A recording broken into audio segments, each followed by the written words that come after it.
నేను మన ఆచారాలను, సాంప్రదాయాలను చాలా బాగా నమ్ముతాను. కానీ మూఢనమ్మకాలను మాత్రం ఆచరించను.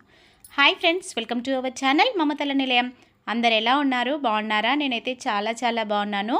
మీరు కూడా బాగుండాలని మనస్ఫూర్తిగా కోరుకుంటున్నానండి. ఈరోజు శనివారం మరియు ఏకాదశి వచ్చింది కదా అండి. నేను ఏకాదశి రోజు మరియు అమావాస్య నెక్స్ట్ డే ఈ విధంగా పూజ గదిలో ఉన్నటువంటి విగ్రహాలు మరియు పటాలను అన్నింటినీ కూడా క్లీన్ చేసుకొని పూజ చేసుకుంటాను. పైగా పూజ చేసుకొని వారం రోజులు అవుతుంది కాబట్టి ఇక ఈరోజు మంచిగా శనివారం పైగా ఏకాదశి వచ్చింది కాబట్టి ఈరోజు అయితే క్లీన్ చేసుకుంటూ ఉన్నాను. ఈ వీడియోలో అయితే నేను అంటే మూఢనమ్మకాలు ఎలా ఉంటాయి, నమ్మకంగా ఎలా పాటించాలి అనే విషయాలను అయితే నేను మీతో షేర్ చేసుకుంటూ ఉన్నానండి. ఇక్కడైతే ఫస్ట్ అయితే పూజ గదిని అంతా కూడా క్లీన్ చేసుకుంటున్నాను. ఇక ఆ కూరాడు కుండను కూడా పక్కకు పెట్టేసుకొని అందులో కొంచెం డస్ట్ లాంటిది ఉంటుంది కదా, 1 వీక్ అవుతుంది కదా పూజ చేయక. సో ఇక అదంతా కూడా క్లీన్ చేసుకుంటూ ఉన్నానన్నమాట. నేను ఈ మధ్య పేపర్స్ వేసుకునేదాన్నండి కింద. నాకు తెలిసింది అంటే పేపర్స్ వేసుకోకూడదు, దాంట్లో మంచి న్యూస్ ఉంటాయి, చెడు న్యూస్ ఉంటాయి కాబట్టి అలా పేపర్స్ వేసుకోకూడదు. ఇలా నేను వేసుకున్నట్టుగా బ్లౌజ్ పీసులు కానీ లేకుంటే ఇప్పుడు అమెజాన్లో, మీషోలో ఇక కింద షెల్ఫ్ కవర్స్ అని దొరుకుతున్నాయి కదా అండి ప్లెయిన్వి, అలా కూడా వేసుకోవచ్చు. చాలా లుకింగ్ కూడా బాగుంటుంది. మరియు అంతేకాకుండా మనం మెయింటెనెన్స్ కూడా చాలా ఈజీ అండి. అసలు అవైతే కవర్లా ఉంటాయి కదా, పైన మంచిగా మనకు డస్ట్ పెట్టినా కూడా తూడ్చుకుంటే వెళ్ళిపోయి బాగా నీట్గా ఉంటుందండి. నేను అవి కూడా కొన్ని రోజులు వేశాను. ఇక తర్వాత నాకెందుకో ఈ బ్లౌజ్ పీసులు కూడా బాగా నచ్చాయి. బ్లౌజ్ పీసులు వేస్తే ఇంకా అట్రాక్టివ్గా అసలు చూడగానే కలగా అనిపిస్తుందండి దేవుడి రూము. ఇక అందుకోసం అనేసి నేను బ్లౌజ్ పీసులు అయితే పెట్టేసుకొని పూజ చేసుకుంటున్నాను. అయితే ఇందులో మూఢనమ్మకం ఏంటి అని అంటే, మూఢనమ్మకం అని కాదండి. మనం ఇప్పుడు కొంతమంది అడుగుతూ ఉన్నారు, మీరేమో ఫస్ట్ పేపర్స్ వేశారు, తర్వాతనేమో అవి వేశారు, తర్వాత ఇప్పుడు ఇవి వేస్తున్నారు అనేసి. నాకు ఇప్పుడు నేను డివోషనల్ వీడియోస్ చేస్తున్నాను కదా అండి, నన్ను ఒకరు ప్రశ్నించకూడదు. అంటే ఇలా చేస్తున్నారు, అలా చేస్తున్నారు అని ప్రశ్నించకూడదు.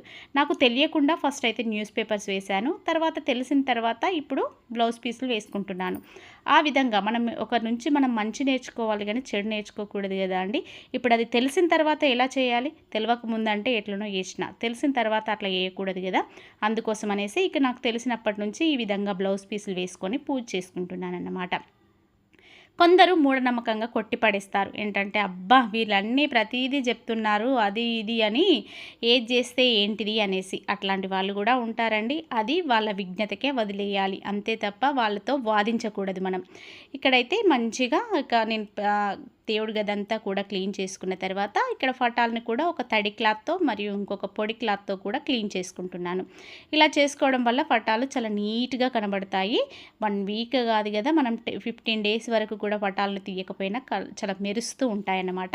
నేను మళ్ళీ టిష్యూతో తుడుస్తానండి. అలా తుడవడం వల్ల కూడా ఫొటోస్ అసలు నీట్గా ఉంటాయి. మనం ఎక్కువగా వాటర్ పెట్టకూడదండి. వాటర్ పెడితే మా పటాల లోపలికి వాటర్ చేరిపోయి కొంచెం పేపర్ అనేది పాడైనట్టుగా అనిపిస్తుంది. కాబట్టి ఎక్కువ వాటర్ పెట్టకుండా తడి క్లాత్తో తుడిచేయండి. తర్వాత ఇక్కడ పూజ సామాగ్రిని కూడా పొడి క్లాత్తో మంచిగా తుడుచుకొని తర్వాత టిష్యూతో తుడుస్తాను. అప్పుడు మంచి షైనింగ్ వస్తుంది. ఇక తర్వాత మనం దీపారాధన చేసుకుంటే చాలా కళగా కనిపిస్తాయి అన్నమాట. నేను ఈ బ్రాస్ ఐటమ్స్ అన్నీ కూడాను పీతాంబర్తో క్లీన్ చేసుకుంటానండి. ఫస్ట్ విమ్ లిక్విడ్తో ఆయిల్ అంతా పోగొట్టుకున్న తర్వాత మళ్ళీ పీతాంబర్తో నీట్గా పెట్టుకుంటానన్నమాట. ఇక తర్వాత కొంతమంది ఏమంటున్నారంటే, పూజ గదిలో మీరు ఆ కుండను పెట్టారు కదా, అలా కుండను పెట్టుకోకూడదు అనేసి కొందరైతే కామెంట్ చేశారండి. ఇది మా అత్తమ్మ వాళ్ళు ఆచారాలు ఇవన్నీ ఉన్నాయండి. వాటిని నేను ఇప్పుడు కోడలుగా వచ్చి వాటిని అయితే నేను ఖరాబ్ చేయలేను కదా అండి. కాబట్టి నేను మా అత్తమ్మ ఎట్లా చేసిందో అట్లా వేసుకుంటా అండి. నేను కుండను ఖచ్చితంగా మా దేవుడి గదిలో పెట్టుకుంటాను.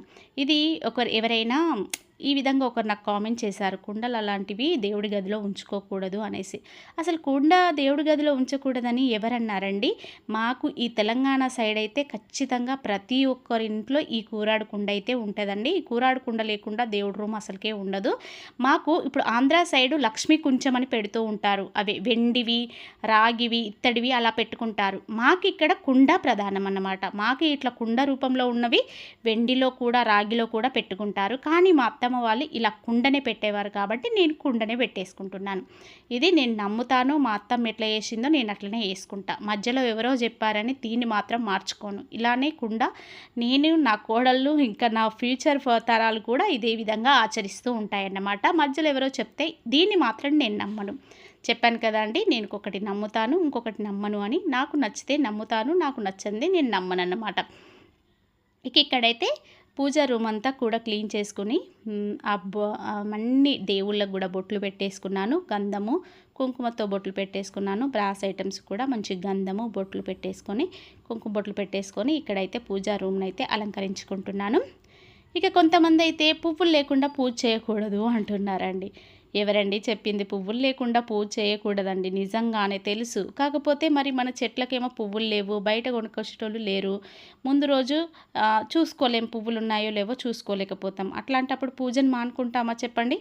పూజ అయితే చేసుకోవాలి కదా అండి. మన ఇంట్లో చిన్న తులసి దళం ఉన్నా కూడా తులసి దళాన్ని పెట్టుకొని పూజ చేసుకున్నా సరిపోతుందండి. పువ్వులు లేనివని పూజను ఆఫ్ చేస్తామా చెప్పండి? ఇలా చిన్న చిన్న కారణాలతో పూజలు అయితే ఆఫ్ చేసుకోకండి. మీకు నచ్చినట్టుగా, మీకు మనసుకు నచ్చినట్టుగా పూజలు అయితే చేసుకోండి. నేను పువ్వులు లేని రోజు కూడా పూజ చేసుకుంటాను. మా చెట్లకు పూసిన పువ్వులు ఉంటే చెట్లకు పెట్టిన పూలతో పెట్టుకుంటాను. మా వారు ఉంటే ఖచ్చితంగా పూలు కొనుక్కొస్తారు. ఒకవేళ మా వారు డ్యూటీకి కనుక వెళ్ళిపోతే మా చెట్లకు పూసిన పువ్వులు పెట్టుకుంటాను. లేకపోతే ఆ పువ్వులు లేకుండా కూడా పూజ చేసుకుంటానండి. మరీ పువ్వులు లేవని దీపారాధన చేసుకోకుండా ఉండడం అయితే మంచిది కాదని నా ఉద్దేశం. ఇక్కడ తర్వాత మళ్ళీ ఆయిల్ పోసేసుకొని వత్తులు వేసుకొని దీపారాధన అయితే చేసుకుంటున్నాను. ఇక్కడ వచ్చేసి ఏకవత్తితో హారతిని వెలిగించుకుంటానండి. అగ్గిపుల్లతో వెలిగించుకోకూడదు. అగ్గిపుల్లతో వెలిగించుకోకూడదని కొంతమంది నాకు తెలిసిన వాళ్ళు మళ్ళీ నేను యూట్యూబ్లో కూడా కొంచెం మంచి ఇప్పుడు నండూరి శ్రీనివాస్ గారు అలాంటి వాళ్ళని నేను ఫాలో అవుతూ ఉంటానండి. ఇప్పుడు అలాంటి వాళ్ళు చెప్పినప్పుడు నేను నమ్ముతాను. అలాంటి వాళ్ళు మూఢనమ్మకాలను అస్సలు ప్రచారం చేయరండి. మీకు వీలును కొద్దీ పూజ చేసుకోమని చెప్తూ ఉంటారు. నేను అలాంటి వాళ్ళను నమ్మి ఆ విధంగా నేను పూజ అయితే చేసుకుంటాను. ఇక్కడైతే మంచిగా పూజ అయితే ప్రశాంతంగా చేసుకుంటూ ఉన్నానన్నమాట.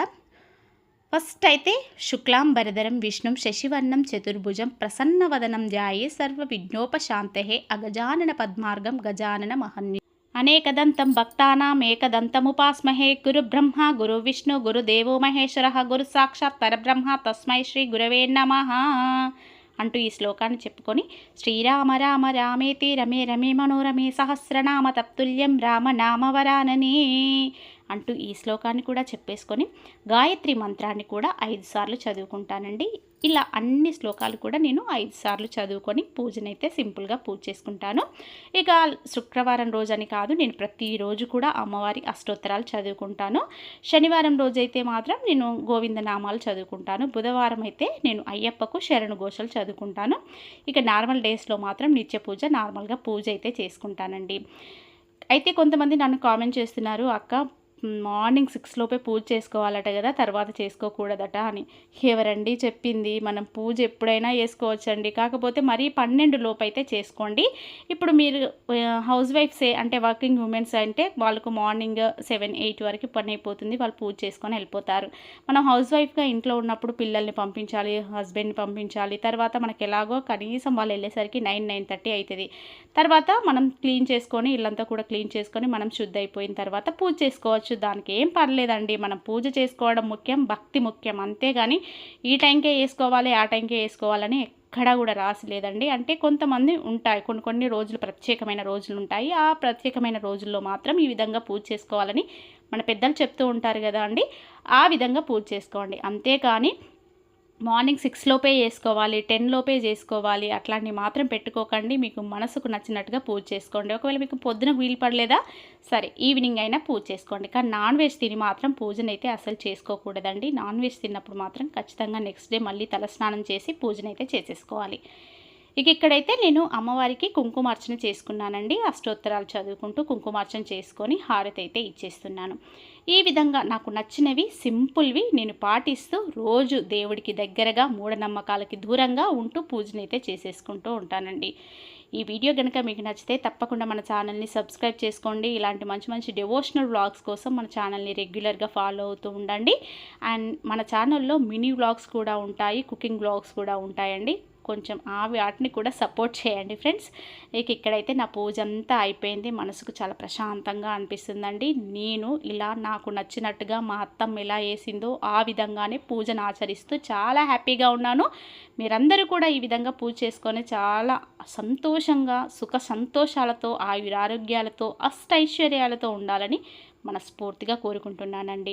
రేపు మరో మంచి బ్లాగ్తో మీ ముందుకైతే వచ్చేస్తాను. బాయ్ ఫ్రెండ్స్, ఉంటాను మరి.